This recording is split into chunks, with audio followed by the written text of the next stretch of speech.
Apocalipsis, hemos hablado de este libro. Nos dice en el versículo número 3: bienaventurado el que lee y los que oyen las palabras de esta profecía y guardan las cosas en ella escritas, dice, porque el tiempo está cerca.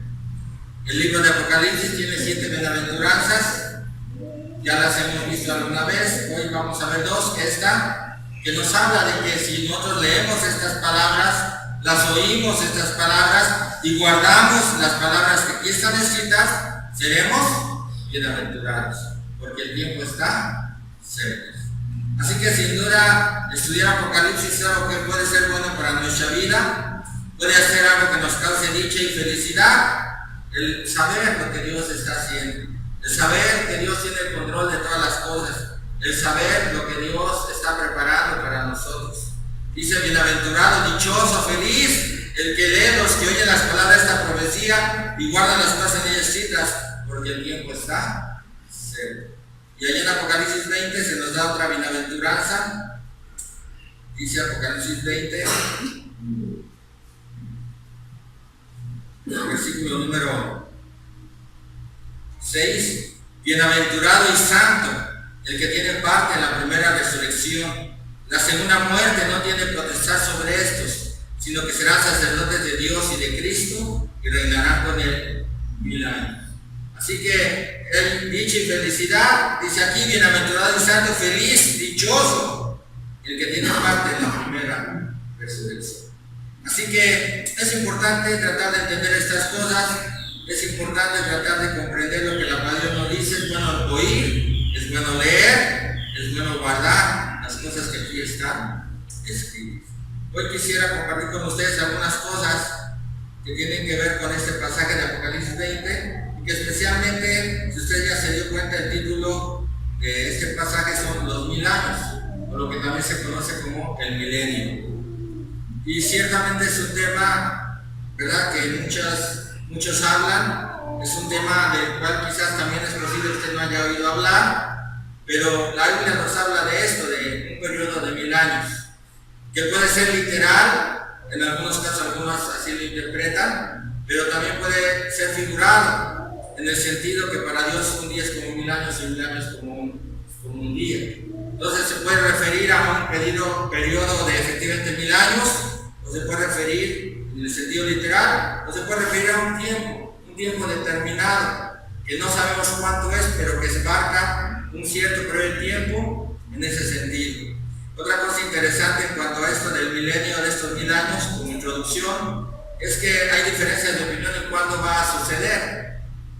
Algunos hablan de que es hasta que el Señor Jesucristo venga que se va a establecer estos 1000 años, y hablan de un milenio literal. Es decir, hasta que Cristo venga, este milenio será establecido. Hablan de este milenio establecido sobre esta tierra, un periodo efectivamente de 1000 años literales, pero que será un reino y un milenio de 1000 años en el que Cristo reinará en esta tierra, pero sobre Israel, y específicamente teniendo como base su reino, Jerusalén. Así que para algunos esto que vamos a ver hoy, Apocalipsis 20, es algo totalmente futuro, tiene que ver con la segunda venida de Cristo, tiene que ver con Israel, no con nosotros, la iglesia, sino con Israel, y tiene que ver con el reino de Cristo sobre Israel por 1000 años en esta tierra, en Jerusalén. Y que ciertamente, de acuerdo con esta interpretación, al final de esos 1000 años Satanás va a ser desatado, y entonces pues va a venir el final de ese milenio, ya el fin de toda rebelión, tanto de Satanás como de todos aquellos que se han opuesto a la voluntad de Dios. Eso es lo que algunos creen. Lo ven como algo futuro, que no tiene que ver con nosotros. La iglesia estaría con Cristo en el cielo, así que no reinaría aquí en la tierra. Sobre quien reinaría sería sobre Israel, y su reino sería en Jerusalén. Así que desde ese punto de vista, pues nada tiene que ver esto que vamos a aplicar hoy con nosotros. Si fuera así, tendría que ver solamente con Israel y con lo que va a suceder después de la segunda venida de Cristo, cuando, de acuerdo con ese punto de vista, nosotros ya no estemos. Pero hay otros dos puntos de vista, y ese es el problema, ¿verdad? Que en este caso no solamente hay un punto de vista o de interpretación, sino que hay otros dos por lo menos. Y es ahí donde nos vamos a preguntar cuál es el correcto. El otro punto de vista nos habla de que el milenio va a ser establecido antes que venga Cristo. Es decir, básicamente este punto de vista nos enseña que por medio de la predicación del Evangelio, la Iglesia, por medio del extendimiento del Evangelio y de la predicación del Evangelio, el milenio será establecido sobre la tierra y entonces vendrá Cristo. Obviamente no se habla de un milenio de 1000 años literales, sino desde este tiempo, desde la primera hasta la segunda venida de Cristo, en el que la Iglesia, por medio de la aplicación del Evangelio, el Evangelio va a ir entrando en todas las esferas de la sociedad, va a ir permeando todas las áreas de la vida del ser humano, de tal manera que cada vez más y más y más el Evangelio se va a extender y cada vez más y más todo va a ir mejorando y cada vez más y más el mundo va a estar mejor, buscando a Dios y creyendo en Dios, y todos van a estar pensando de acuerdo a la voluntad de Dios, hasta que entonces ya estando casi todo listo y estando la Iglesia, ¿verdad?, en su máximo apogeo y esta edad de oro llega a su clímax, que será cuando Cristo venga después de el milenio. Ciertamente ahí ya tenemos un problema, porque si usted se da cuenta, si esto fuera cierto, quiere decir que las cosas cada vez irían mejorando y que la Iglesia cada vez tendría más influencia en el mundo y que la Iglesia cada vez, por la aplicación del Evangelio, pues estaría cambiando el mundo. Y de hecho hubo un tiempo en el que parecía que así iba a ser. Si usted va a los años 1700, 1800, usted encontrará que en muchas partes del mundo hubo un gran avivamiento entre los cristianos.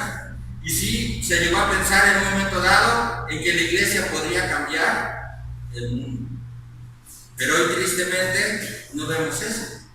Vemos que la Iglesia cada día está más comprometida con el mundo. Cada día el mundo va entrando más a la Iglesia. En vez de que la Iglesia penetre más al mundo, es el mundo el que está entrando en la Iglesia. La misma Iglesia está siendo objeto de corrupción y de maldad y de pecado. Se está metiendo dentro de la Iglesia, y en vez de que pareciera que el Evangelio, aunque parece que ha crecido y cada vez hay más aparentemente iglesias, también es cierto que está predicando un evangelio falso. Por muchas iglesias, un evangelio que no es el evangelio de Cristo. Y que aunque parece que desde un punto de vista la iglesia está creciendo, por otro lado, hay pecado dentro de la iglesia. Hay cada vez más maldad. Como leíamos en Mateo 24 cuando empezamos el servicio. Dice que por haberse multiplicado la maldad, el amor de muchos se enfriará. Y es lo que estamos viendo. No estamos viendo que la iglesia esté llegando a todos lados y que la iglesia esté cambiando la manera de pensar del mundo, sino vemos al mundo entrando a la iglesia y muchos cristianos pensando como piensa el mundo en vez de como piensa y como lo dice Dios sobre su palabra. Así que es un poco difícil pensar que la iglesia va a establecer este milenio por medio de la predicación del evangelio. No quiere decir que no debamos predicar el evangelio, no quiere decir que no podemos hacer cambios a nuestro alrededor por medio de la predicación del evangelio. Ciertamente, la única esperanza que hay en nuestro país para un cambio es la predicación del evangelio. Necesitamos predicar lo que dice Dios acerca del matrimonio, necesitamos predicar lo que dice Dios acerca de la familia, necesitamos predicar lo que dice Dios acerca de la educación de los hijos. Tenemos que predicar acerca de lo que dice la palabra de Dios y de los mandamientos de Dios. Tenemos que hablar lo que enseña su palabra. Dios puede hacer un cambio, sí, en muchas vidas, pero es muy probable que no sea tanto así como una conversión nacional, ni tanto así como una conversión mundial. Creo que nuestro mundo no va hacia eso. Nos damos cuenta que las cosas cada vez van más mal en el aspecto espiritual. Pensó que se le acercó la mamita, ya está cerrada. Muy bien. Entonces, ciertamente, pareciera que no es así. Y entonces tenemos el tercer punto de vista, y el tercer punto de vista enseña que básicamente el milenio es el tiempo entre la primera y la segunda venida de Cristo. Que esto que nos habla Apocalipsis 20 es una realidad hoy. Y ciertamente tiene que ver con cosas que ya están sucediendo, que van a suceder y que ciertamente ya estamos pasando. porque ve el milenio no como 1000 años literales, sino como el tiempo entre la primera y segunda venida de Cristo, en el que Cristo ya está reinando, porque Él se ha sentado a la diestra de Dios. Y ciertamente vamos a ver entonces algunas cosas en relación con este punto de vista. Es decir, yo no estoy muy de acuerdo con la idea de que el milenio sea algo que el Señor va a establecer cuando Él venga y que sea solamente sobre Israel y en Jerusalén. Tampoco creo, el segundo punto de vista, que enseña que es la iglesia la que por medio de la aplicación del Evangelio establecerá esta edad de oro, este milenio, y casi le vamos a entregar al Señor todo bien. Casi es como si el Señor ya te entregamos el mundo ya todo santo, limpio, dispuesto para recibir a Cristo. No creo que sea así, sino que ciertamente creo que este pasaje de Apocalipsis 20 nos habla de este tiempo entre la primera y segunda venida de Cristo, en el que Cristo ya está reinando, y que ciertamente estas cosas tienen que ver con nuestros tiempos también, y tienen que ver con cosas que ya quizás están empezando a suceder. Así que no creo en un milenio literal de 1000 años, porque si hablamos desde la venida de Cristo, estamos hablando de 2016 años, desde que Cristo vino más o menos de la tierra, y de que estableció su reino, ¿verdad? Más o menos 1970 y 80 años quizás, más o menos, 83, de tal manera que en ese sentido no es literal, creo que no es literal, creo que no son 1000 años literales y nos hablan del tiempo entre la primera y segunda venida de Cristo. ¿Por qué se lo digo? Vamos a ver el pasaje. Apocalipsis capítulo 20. Dice el versículo 1: y vi a un ángel que descendía del cielo con la llave del abismo y una gran cadena en la mano, y prendió al dragón, la serpiente antigua, que es el diablo y Satanás, y lo ató por 1000 años, y lo arrojó al abismo y lo encerró, y puso su sello sobre él para que no engañase más a las naciones hasta que fuesen cumplidos 1000 años, y después de esto debe ser desatado por un poco de tiempo.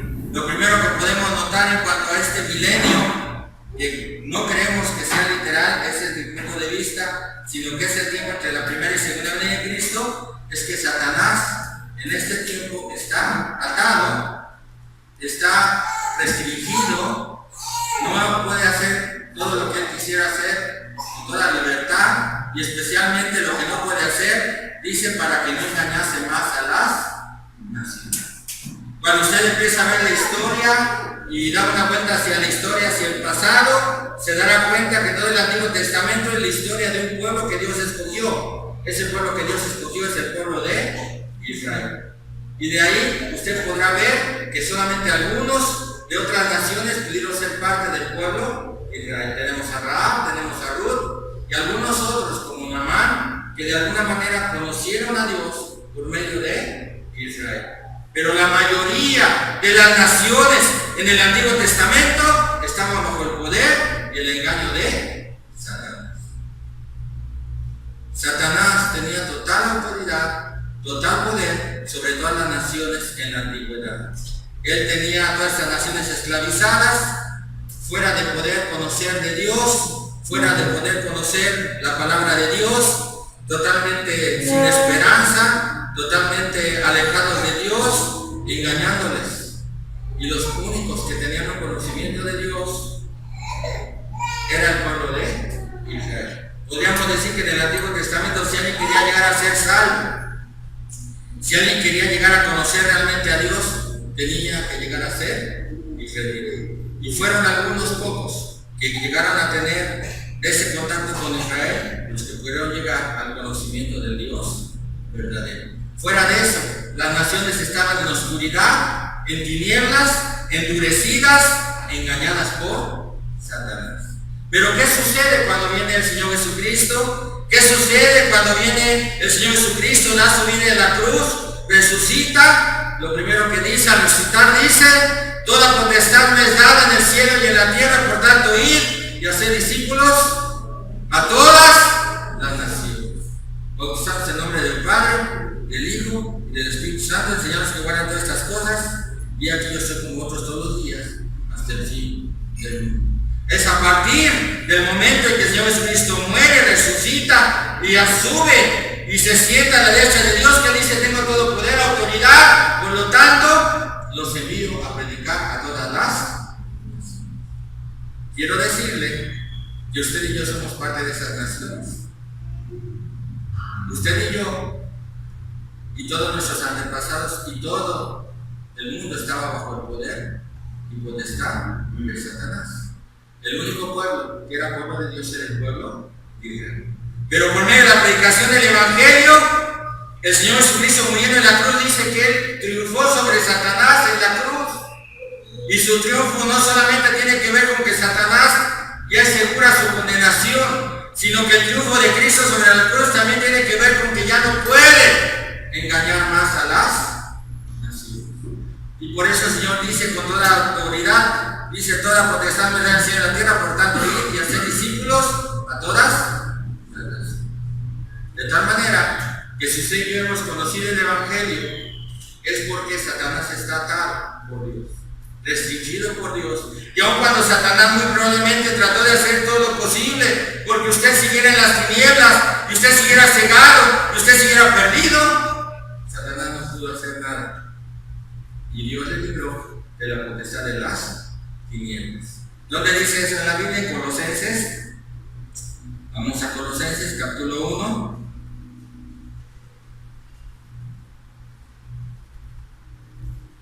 Versículo 12 dice, Colosenses 1:12: con gozo, dando gracias al Padre que nos hizo aptos para participar de la herencia de los santos en luz, el cual nos ha librado de la potestad, ¿de qué? De las tinieblas, y trasladado ¿a dónde? Al reino de su amado Hijo, en quien tenemos redención por su sangre, el perdón de pecado. El creyente, en el momento que llega a creer en Cristo Jesús, es librado de la potestad de las tinieblas y llevado al reino de Cristo. Por eso es que yo creo que esto que nos está hablando Apocalipsis capítulo 20 tiene que ver con este tiempo entre la primera y segunda venida de Cristo. Hoy Satanás está restringido, Satanás está atado. Él no puede impedir que alguien que Dios va a tener misericordia de ella pueda continuar en la potestad de las tinieblas. Dios va a hacer todo lo que se tiene que hacer para sacar, como lo hizo con usted y conmigo, a pesar de los cegados, perdidos, endurecidos que estábamos, va a hacer todo lo necesario para librarnos de la potestad de las tinieblas y trasladarnos al reino de nuestro Señor Jesucristo. Acuérdense que cuando empezó Juan el Bautista a predicar, dijo: arrepentidos, porque el reino de los cielos se ha acercado. Y el Señor Jesús volvió a repetir: arrepentidos y creed en el Evangelio, porque el reino de los cielos se ha acercado. Y este reino ya está aquí, y estamos en el reino de Cristo, y somos reyes y sacerdotes. Dios nos ha hecho reyes y sacerdotes, como lo vamos a ver en un momento. ¿Por qué? Porque Satanás está atado. Él ya no pudo restringir, él ya no pudo impedir, él, a pesar de todas sus artimañas, a pesar de todo, usted está aquí. ¿Por qué? Porque Cristo lo ha atado, ha vencido a Satanás sobre la cruz y nos ha librado de la potestad de las tinieblas. Así que, ¿verdad? En ese sentido yo creo que efectivamente lo que dice Apocalipsis 20 es una realidad hoy, y que ciertamente hoy Satanás está atado. Ya no puede engañar más a las naciones. Hoy hay rusos, chinos, japoneses, mexicanos, portugueses y de todo tipo que han conocido a Cristo, porque Satanás está atado. No puede impedir que usted y yo viniéramos a Cristo. Dios hizo todo lo necesario para que usted y yo fuéramos librados de la potestad de las tinieblas y trasladados al reino de Jesucristo. Vamos a Apocalipsis 20, versículo 4. Dice el versículo 4: y vi tronos, y se sentaron sobre ellos los que recibieron facultad de juzgar. Y vi las almas de los decapitados por causa del testimonio de Jesús y por la palabra de Dios, los que no habían adorado a la bestia ni a su imagen, y que no recibieron la marca en sus frentes ni en sus manos, y vivieron y reinaron con Cristo 1000 años. Pero los otros muertos no volvieron a vivir hasta que se cumplieron 1000 años. Si usted se da cuenta en el lenguaje que está usando Apocalipsis, Nos está diciendo que por un lado algunos que creyeron en Jesús, que creyeron en la palabra de Dios, que no adoraron a la bestia ni a su imagen, que no recibieron la marca en sus frentes ni en sus manos, están viviendo y reinando con Cristo 1000 años. Y están sentados sobre tronos. Pero los otros muertos, por otro lado, dice el versículo 5, no volvieron a vivir hasta que se cumplieron los 1000 años. Entonces, aquí pareciera un poco contradictorio. ¿Cómo es que algunos están reinando y cómo es que otros van a revivir al final de los 1000 años? ¿Cómo es que tienen que pasar estos 1000 años para que vuelvan a vivir? Pero también es cierto que otros ya están viviendo y reinando con Cristo. Y ciertamente, pues esto es posible gracias a lo que estamos diciendo. En Apocalipsis capítulo 1, Apocalipsis capítulo 1,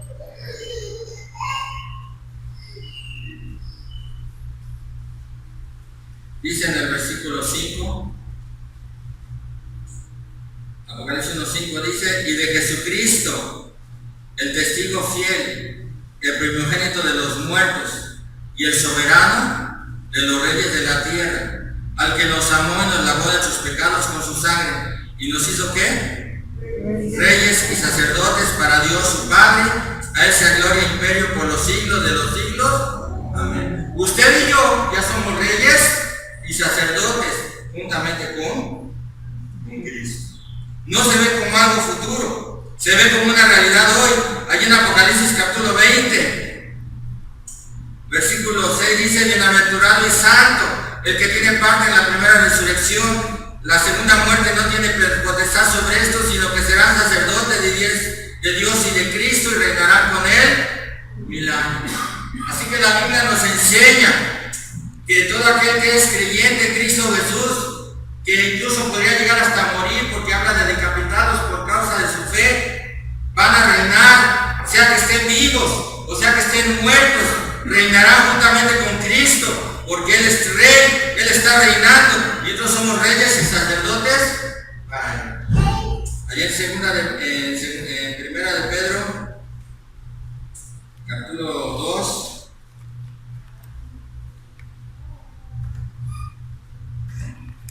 versículo 9, dice, mas vosotros sois linaje escogido, real sacerdocio, nación santa, pueblo adquirido por Dios, para que anunciéis las virtudes de aquel que os llamó de las tinieblas a su luz admirable. Vosotros que en otro tiempo no erais pueblo, pero que ahora sois pueblo de Dios, que en otro tiempo no habéis alcanzado misericordia, pero ahora habéis alcanzado misericordia. Apocalipsis 20 nos está hablando del reino de Cristo, de que este reino de Cristo fue inaugurado y inició en su primera venida y terminará en su segunda venida. Un reino en el que todo creyente en Cristo, sea que esté vivo o esté muerto, ha sido hecho por Dios rey y sacerdote, y reinamos juntamente con Cristo. Allá en Efesios, capítulo 1, hablando más de este reino de Cristo, dice desde el versículo 20, usted sabe que Cristo se ha sentado a la derecha de Dios. Y si se ha preguntado a qué se refiere que Cristo está sentado a la derecha de Dios, la Biblia dice que el sentarse a la derecha de Dios quiere decir que tiene todo poder y toda autoridad. Por eso dijo, toda potestad me dada en el cielo y en la tierra. Él está reinando. No tenemos que esperar que venga a reinar. Él está reinando. Es cierto, no parece visible, es cierto. El día que venga será de todo visible que Él es rey y someterá a sus enemigos debajo de sus pies, pero Él está reinando. Dice en el versículo 20, la cual operó en Cristo, estando de los muertos y sentándole a su diestra en los lugares celestiales, sobre todo principado y autoridad y poder y señorío, y sobre todo nombre que se nombra no solo en este siglo, sino también en el venidero, y sometió todas las cosas bajo sus pies, y lo dio por cabeza sobre todas las cosas a la iglesia, la cual es su cuerpo, la plenitud de aquel que todo lo llena. Dice Dice que Cristo se sentó a la diestra en los lugares celestiales y está sobre todo principado, autoridad, poder y señorío, sobre todo nombre, y sometió todas las cosas bajo sus pies. Cristo está reinando, y todo aquel que es su Hijo, todo aquel que ha creído en Él, sea que esté vivo o esté muerto, está reinando juntamente con Cristo. Somos reyes y sacerdotes. Estamos reinando juntamente con Él. Y en ese sentido, podemos decir que aunque parece que las cosas no van bien, y aunque parece que las cosas no están funcionando como debería, yo les puedo asegurar que todo lo que está sucediendo y pasando está dentro del plan de Dios.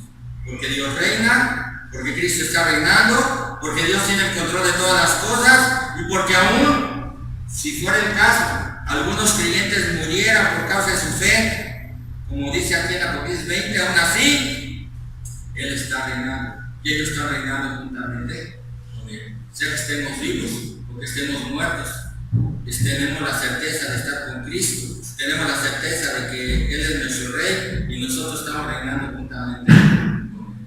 En Apocalipsis se ve a los creyentes reinando por medio de la oración.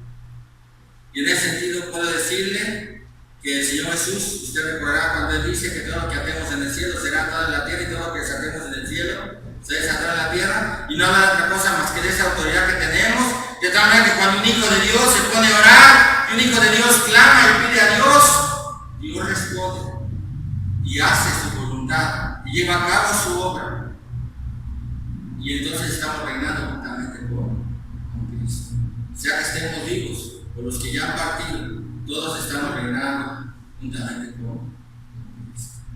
Pero para poder reinar juntamente con Cristo, dice es necesario participar en la primera resurrección. En Apocalipsis 20 dice el versículo 5: pero los otros muertos no volvieron a vivir hasta que se cumplieron 1000 años.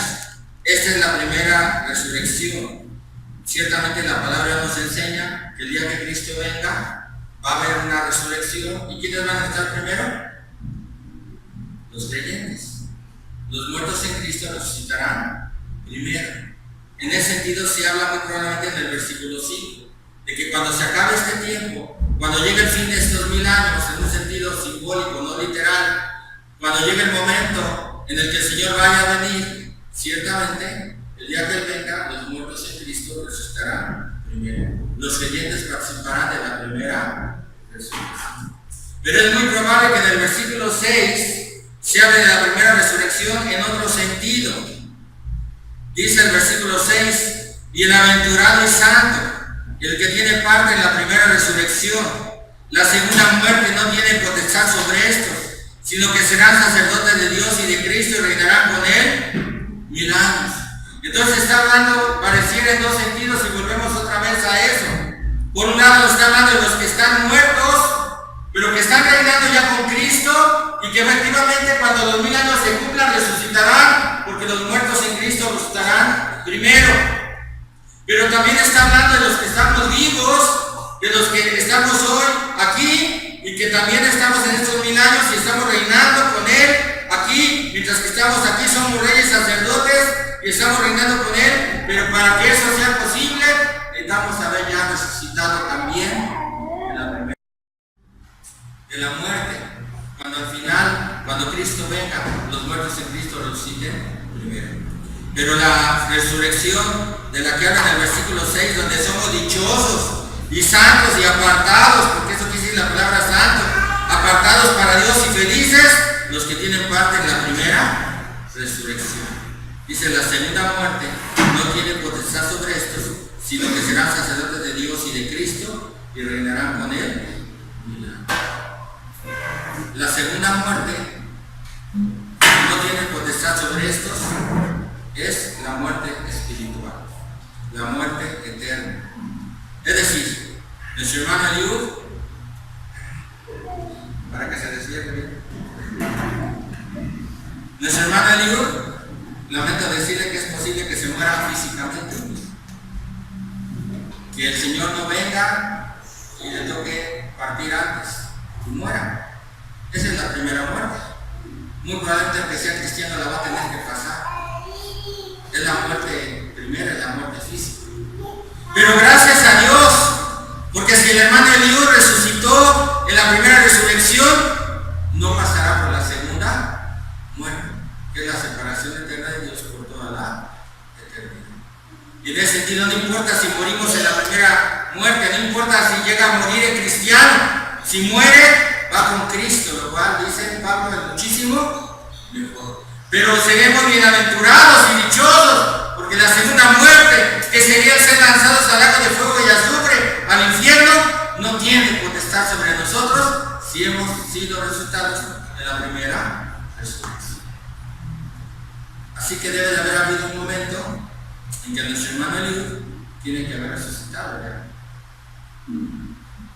Para que pueda entonces ser seguro y ser bienaventurado y estar seguro que no pasará por la segunda muerte. A lo mejor tenga que pasar por la primera, que es la muerte física, pero no por la segunda muerte, que es la muerte eterna. ¿Y cuándo resucitó el hermano Eliú? Siempre lo hemos visto vivo. Bueno, desde que yo lo conozco, respira. Vamos a Efesios capítulo 2.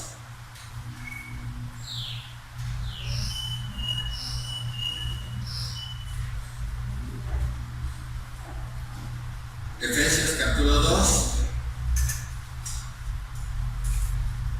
Yo espero que me esté entendiendo, si no me entiende, espero que algún día me entienda. ¿Verdad? Efesios 2. Dice el versículo 1: y Él os dio vida a vosotros cuando estabais, ¿qué? Muertos en vuestros delitos y pecados. ¿Cómo estábamos antes de conocer a Cristo? Muertos en nuestros delitos y pecados. Usted y yo estábamos muertos bajo la potestad de las tinieblas, endurecidos, engañados por Satanás. Pero Dios nos dio luz. Dice en el versículo 4 de Efesios 2: pero Dios, que es rico en misericordia, por su gran amor con que nos amó, aun estando nosotros muertos en pecados, nos dio vida juntamente con Cristo. Por gracia sois salvos, y juntamente con Él, ¿qué dice? Nos resucitó y asimismo nos hizo sentar en los lugares celestiales con Cristo Jesús. Estando muertos, Dios nos dio vida. ¿Qué es eso? Esa es una resurrección. Estando muertos en nuestros delitos y pecados, lejos de Dios, viviendo en nuestra carne, en nuestros pensamientos, siguiendo la voluntad de Satanás, y siendo hijos de ira, Dios vino, tuvo misericordia de nosotros, y estando muertos nos dio vida. Hemos resucitado. ¿Cuándo resucitamos? Cuando Él nos dio vida, es decir, nos hizo nacer de nuevo. Incluso aquí dice: y juntamente con Él, versículo 6 de Efesios 2, nos resucitó y asimismo nos hizo sentar en los lugares celestiales con Cristo Jesús. Usted y yo ya estamos resucitados. Hemos participado de la primera resurrección. Y si ya participamos de esta primera resurrección, si ya hemos renacido, nacido de nuevo, si por la misericordia de Dios, estando muertos, Dios nos ha dado vida, entonces dice: no hay problema. Puedes ser decapitado por causa de tu fe en Cristo, puedes ser decapitado por tu testimonio, por la palabra de Dios, pero eso no te va a afectar en nada. Te van a hacer un favor: el día que te maten, vas directamente a estar con Cristo.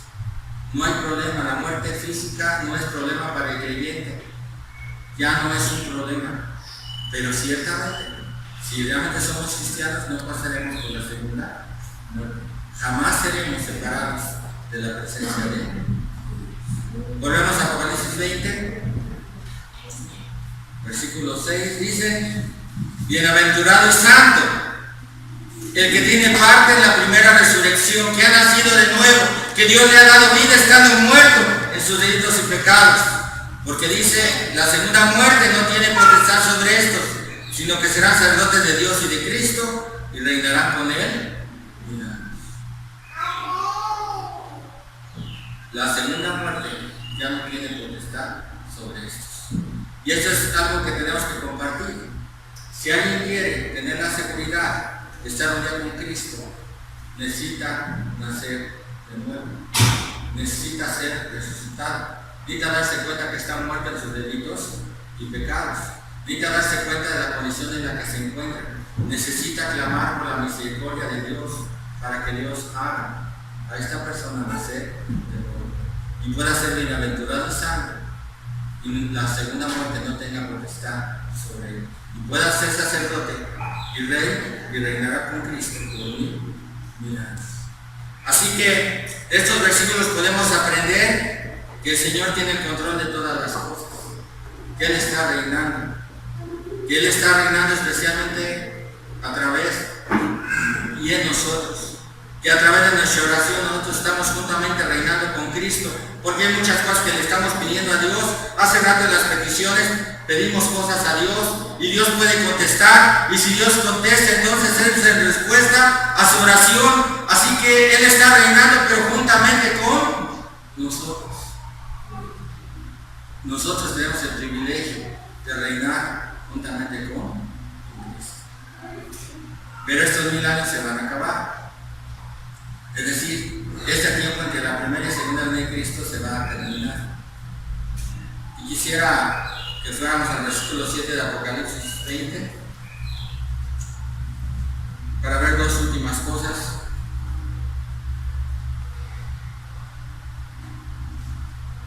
Antes de decirles esto, repasamos rápidamente. Estoy dando el punto de vista que creo que es el correcto, de que estos 1000 años no son literales, sino que es el tiempo entre la primera y segunda venida de Cristo. Que en este tiempo Satanás está restringido y no puede hacer nada para seguir engañando a las naciones. Que ciertamente, como no puede hacer mucho para engañar a las naciones y no puede hacer nada para evitar que esto se vaya de su potestad y estén en el reino de Cristo, los va a perseguir. Y en ese sentido, ciertamente quizás esto sea más difícil cada vez. Allí en Apocalipsis capítulo 12, antes de ver esos versículos, Apocalipsis 12,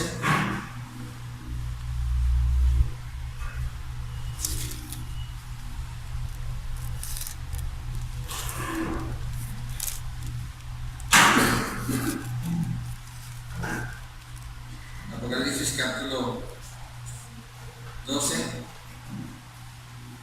dice el versículo 9: y fue lanzado fuera el gran dragón, la serpiente antigua, que se llama Diablo y Satanás, el cual engaña al mundo entero.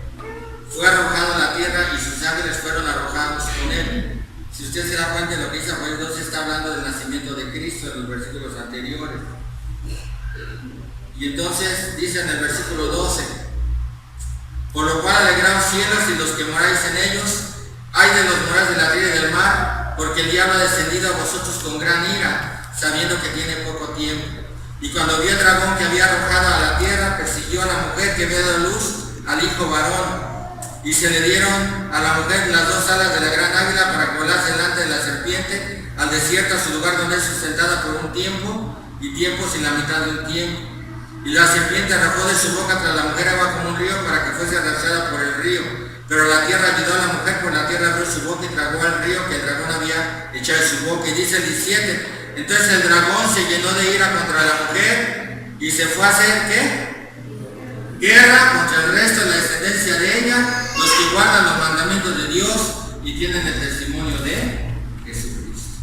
La Biblia nos enseña que Satanás ha sido arrojado a la tierra en el sentido, lo que estamos diciendo, que ha perdido autoridad, que ya no tiene más potestad sobre todas las naciones. Antes los engañaba, ahora ya no puede. Y entonces, como ya no nos puede engañar, y como usted y yo ya conocemos la verdad y ya conocemos a Cristo y lo estamos siguiendo y estamos buscando, ¿qué va a hacer contra nosotros? No puede hacernos regresar en un sentido. No puede volvernos a tomar. Ya no estamos en la potestad de las tinieblas, estamos en el reino de su Hijo. ¿Qué va a hacer? Está lleno de ira y se va a ir sobre los creyentes.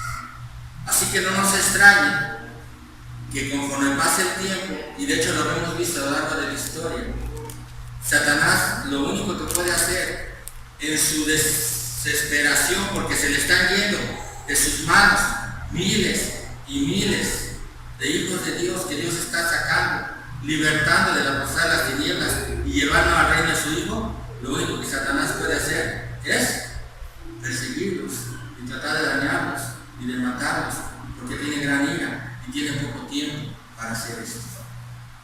Así que no nos debe extrañar que si el Evangelio sigue creciendo en nuestro país, es muy probable que también sea cierto que venga gran persecución y gran tribulación para muchos creyentes que incluso pueden llegar a sufrir la muerte primera. Pero no importa, porque la muerte primera nos lleva con Cristo. Lo importante es no participar de la muerte segunda. Y la muerte segunda, que es la separación de Dios, es algo de lo que Dios nos ha librado.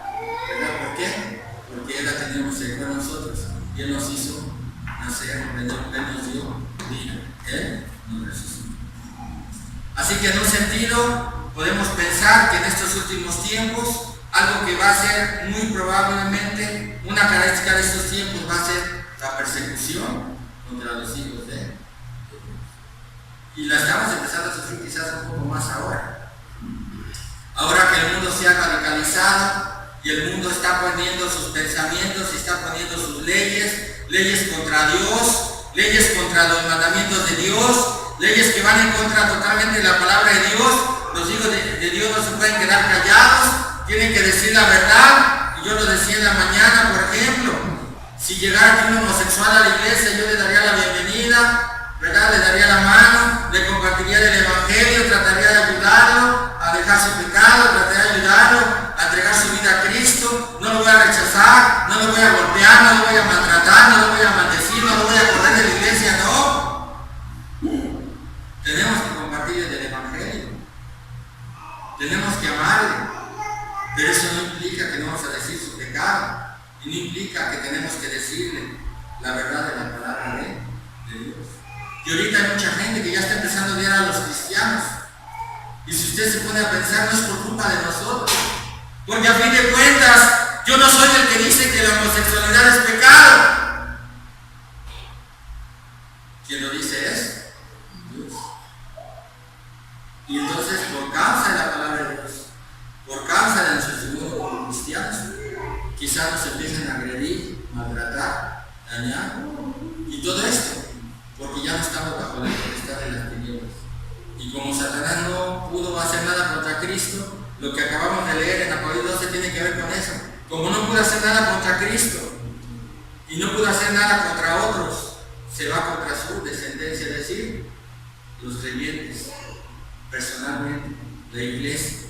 Así que en ese sentido, ciertamente, es muy probable que conforme pase el tiempo, cada vez y más con estas leyes que están dando y estas cosas que estamos viendo en este mundo, es más probable que haya más persecución, que nos empiecen a agredir más por causa de la palabra de Dios, del testimonio de Cristo.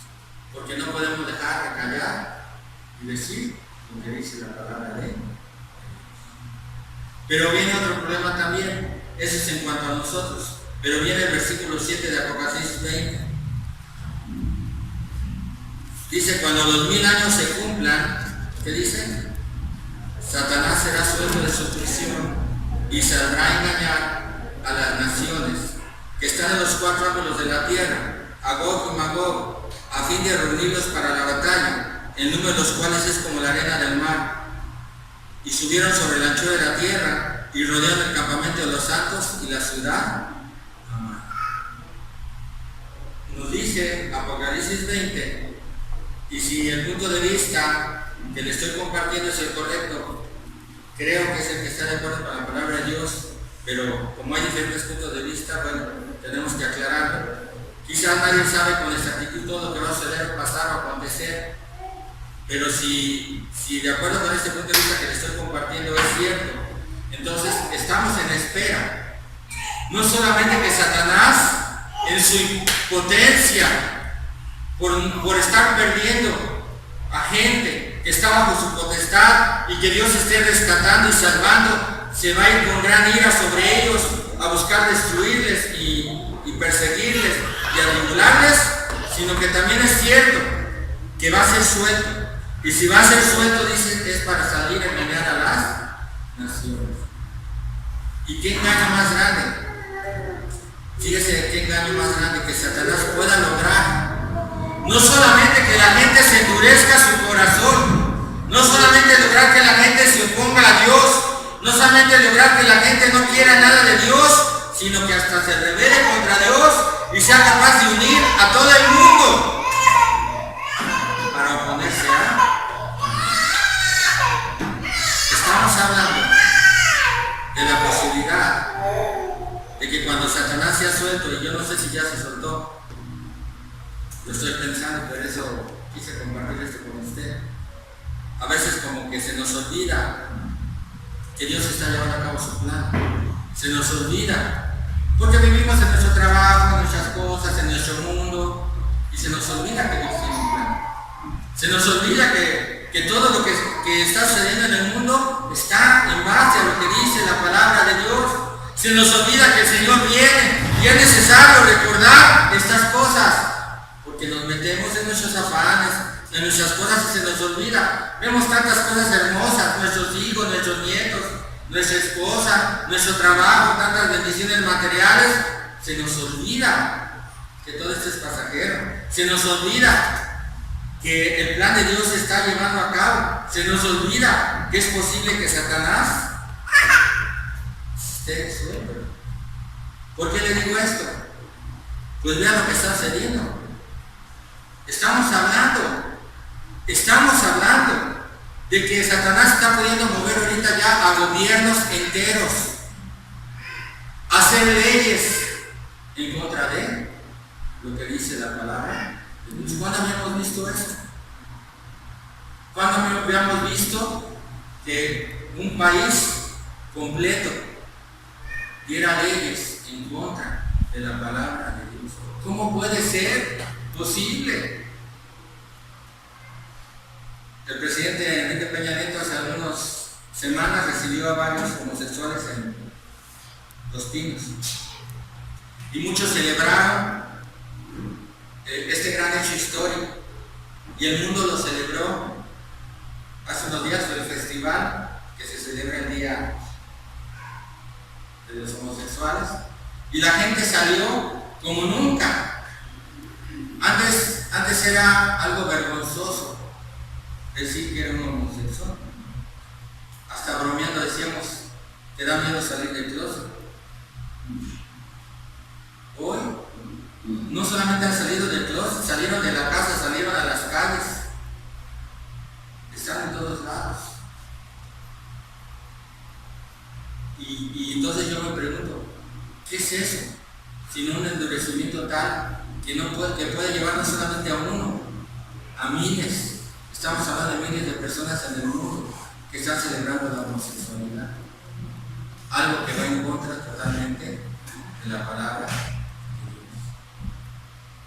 ¿Quién está atrás de estos gobiernos, de nuestros diputados, senadores, no solamente de nuestro país, de todo el mundo? Que la mayoría ya se están permitiendo estas cosas. ¿Quién está llevando a la humanidad a endurecerse de tal manera su corazón que pueden llegar a este punto de decir, Dios está equivocado? Es terrible, hermanos. No sé, sinceramente no sé si Satanás ya fue soltado. Pudiera ser que ahora, que cuando prediquemos el Evangelio, cada vez sea más difícil, porque pareciera que la gente ya es más dura, es más resistente. Y nos podríamos preguntar por qué ahora la gente está más dura. Quizás sí nos escucha, pero no está dispuesta a cambiar sus opiniones y lo que piensa. ¿Por qué es tan duro, tanta resistencia? Quizás tenga que ver con que Satanás ya está suelto de su prisión y que quizás pues todo lo que estamos viendo es consecuencia de ello. O sea, a mí me impacta cómo estamos viendo naciones, literalmente naciones, a oponerse a Dios. Yo no sé si usted ha visto últimamente en las redes sociales, a mí me causa gran temor, me da escuchar de que van a sacar libros de texto con cosas te rindes. ¿Y cómo puede ser que maestros, ¿verdad?, que han estudiado, que mis respetos para ellos, y yo no tengo una contra ellos, me van a acusar a decir que también soy contra la gente y todo eso? Pero ¿cómo puede ser? ¿En dónde está la cabeza de maestros para enseñar a los niños cosas que no deben de saber y que no es correcto? Estaba yo leyendo, por ejemplo, acerca de que en las escuelas aparentemente se van a hacer dinámicas y juegos en los que los maestros ya tienen esas instrucciones para esos nuevos libros de texto, todo, juegos en los que van a poner, por ejemplo, ropa de niño y de niña, y van a jugar con los niños y les van a decir: niños, vístanse de lo que quieran, con la ropa que se sientan más cómodos, y que si un niño llega a vestirse como niña o una niña como niño, no lo van a juzgar, y que incluso el propio maestro le va a decir: si tus papás te dicen que tienes que ser niña y tienes que jugar con tus muñecas, no le hagas caso. Tú eres el que puede decidir tu sexo, no tus padres. Nadie te tiene derecho a decir cuál es tu sexo. Tú lo puedes escoger. Si tú te sientes bien con ropa de niño y eres niña, está bien. Si tú te gusta ropa de niña cuando eres niño, está bien. Eso es lo que estamos viendo. Yo no sé si va a aplicar, pero me da escalofrío nada más de pensar que dentro de esta avance que supuestamente está diciendo el mundo, estemos haciendo que los maestros se opongan a los padres y que le digan a sus hijos que los desobedezcan, porque nadie tiene derecho a decirle qué sexo qué sexo debe tener, sino que el niño puede escoger. Decir que el niño puede escoger su sexo y no dejar que los padres le digan que es niño o niña y no lo digan como niño o como niña, es ir en contra de la palabra de Dios. Decirle a un niño que puede escoger su sexo es decirle: Dios se puede haber equivocado, porque tú a lo mejor pues eres niña, nada más que saliste con cuerpo de niño, y decir que Dios se ha equivocado y oponerse a Dios. Yo no sé hasta dónde va a llegar eso, pero si se llega a aprobar, si se llega a enseñar, si eso es lo que se va a estar enseñando en las escuelas, a que se desobedezca a los padres, a que el niño escoja su sexo, para que haya más diversidad y pluralidad, yo no sé qué más podríamos pensar que ciertamente Satanás está llevando a las naciones, no a uno, no a dos, a naciones enteras, a oponerse a Dios. Y no nos debe enseñar que llegue un día en que los engañe a todos y que les diga: ¿sabes qué? Va a venir uno que nos va a querer destruir, así que vamos a prepararnos, vamos a reunirnos para hacerle batalla y pelear en contra de él. Suena un poco raro que el mundo creyera eso, pero hay un montón de películas que están hablando de eso. Si usted se pregunta quién tiene el control de las películas y de la televisión y todo esto, pues Satanás. Me llama mucha atención la película de Día de la Independencia. A lo mejor a usted no le gusta mucho el cine, a mí sí, ¿verdad? Pero me sorprende cómo puede empezarse a meter la idea de que va a venir alguien que te va a querer, en cierto modo, quitar tu planeta o quitarte de aquí o destruirte, y que entonces podemos hacerle frente y vencerlo. O otras películas que hablan del fin del mundo y meternos la idea de que aunque alguien viniera a destruir el mundo, nosotros somos capaces de defenderlo y de salir victoriosos. Dice que cuando los 1000 años se cumplan, Satanás suelta de su prisión y saldrá a engañar a las naciones y los va a reunir para la batalla. Y subieron sobre la anchura de la tierra, el del campamento de los santos y la ciudad. ¿Será posible que Satanás pueda llevar a eso? Pues eso es lo que parece ser que está sucediendo. Está llevando a uno a ponerse a Dios, y ciertamente toda la información que nos está metiendo por todos lados es esa. ¡Viene alguien! ¡Cuidado! Te va a venir a quitar tu lugar, te va a venir a quitar tu tierra, te va a venir a juzgar, te va a venir a destruir. ¡No lo dejemos! Levantémonos contra él. A lo mejor pensamos que no va a suceder así, pero pues es lo que nos dice la palabra de Dios. ¿Cuál es nuestra confianza? Dice el versículo 9 que subieron sobre la anchura de la tierra y rodearon el campamento de los santos y la ciudad amada, y desde Dios descendió fuego del cielo y los consumió.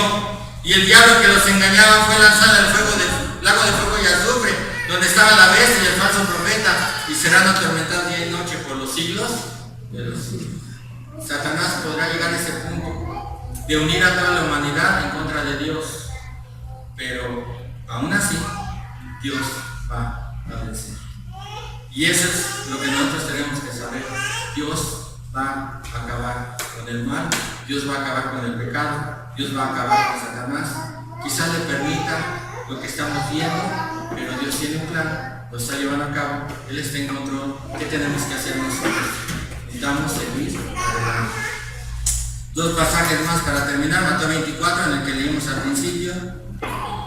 Según yo no tenía mucho que compartir, pensaba que me iba a tardar poquito y mire, ya son las 8. Qué bueno que no traía mucho, ¿verdad? Mateo 24.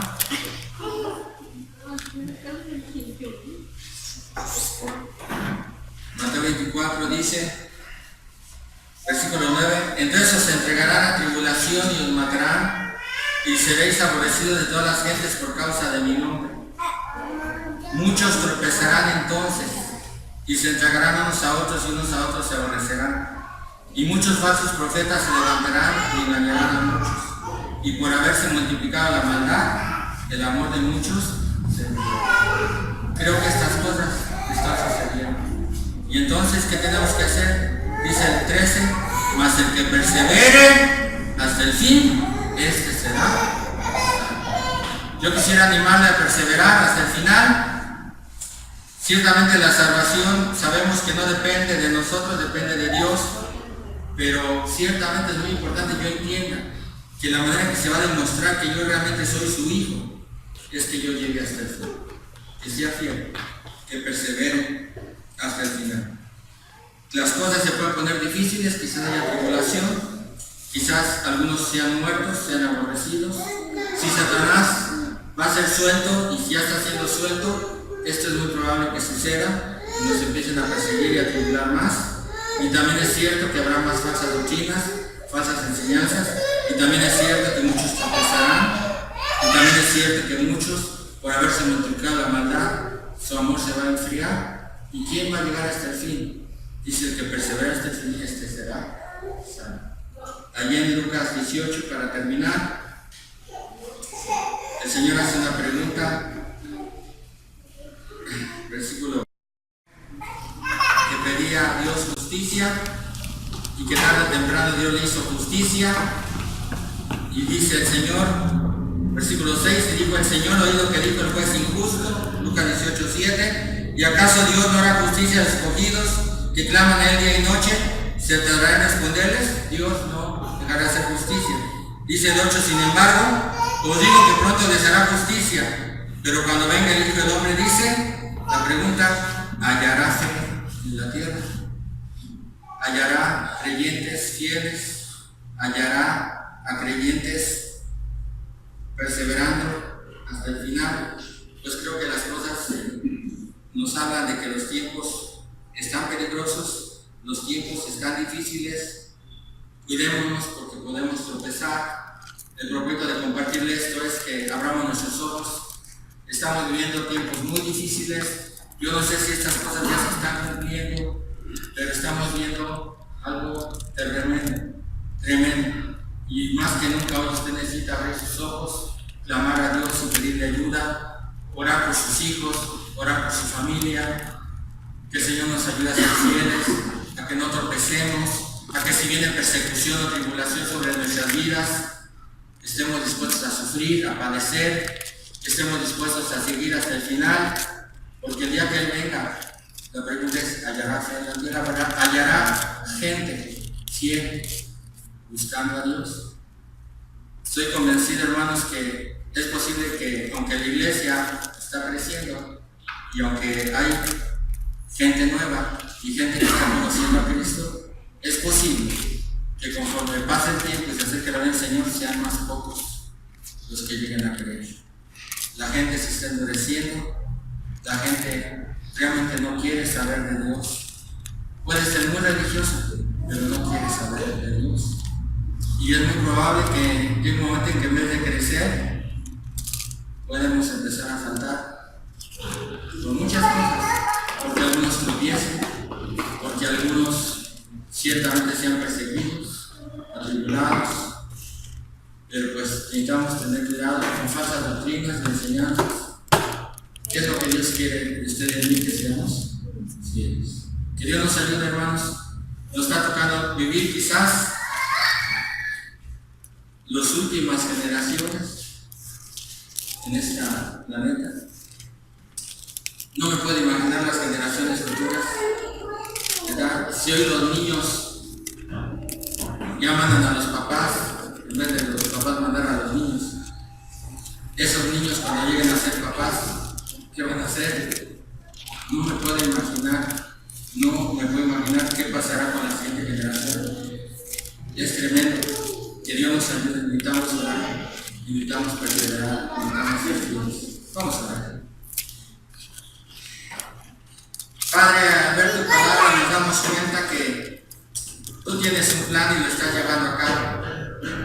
A veces nos enfrascamos tanto en nuestros planes, nos metemos tanto en nuestra vida, en nuestros negocios, en nuestros trabajos, en lo que tenemos que hacer hoy, que se nos olvida que tú estás trabajando, que tú no has dejado de trabajar, que tú sigues obrando, que tú sigues activo, que estás llevando a cabo tu plan y que quizás mucho de lo que estamos viendo hoy tenga que ver con lo que vimos esta tarde. Señor, ayúdanos a poder abrir nuestros ojos, a poder ver lo que está sucediendo, a darnos cuenta del sacrificio tan grande que hizo Cristo en la cruz, al poder valorar lo que tú has hecho por nosotros, tu misericordia, al poder entender lo que tú has hecho en nuestra vida. Somos bienaventurados, pero también entender la necesidad tenemos de perseverar y ser fieles, porque ciertamente pueden venir tiempos difíciles, puede ser que vengan tiempos muy difíciles, que haya muchos creyentes en otras iglesias y también aquí que empiecen a oír doctrinas falsas, que tropiecen, que se multiplique la maldad, que el amor se empiece a enfriar.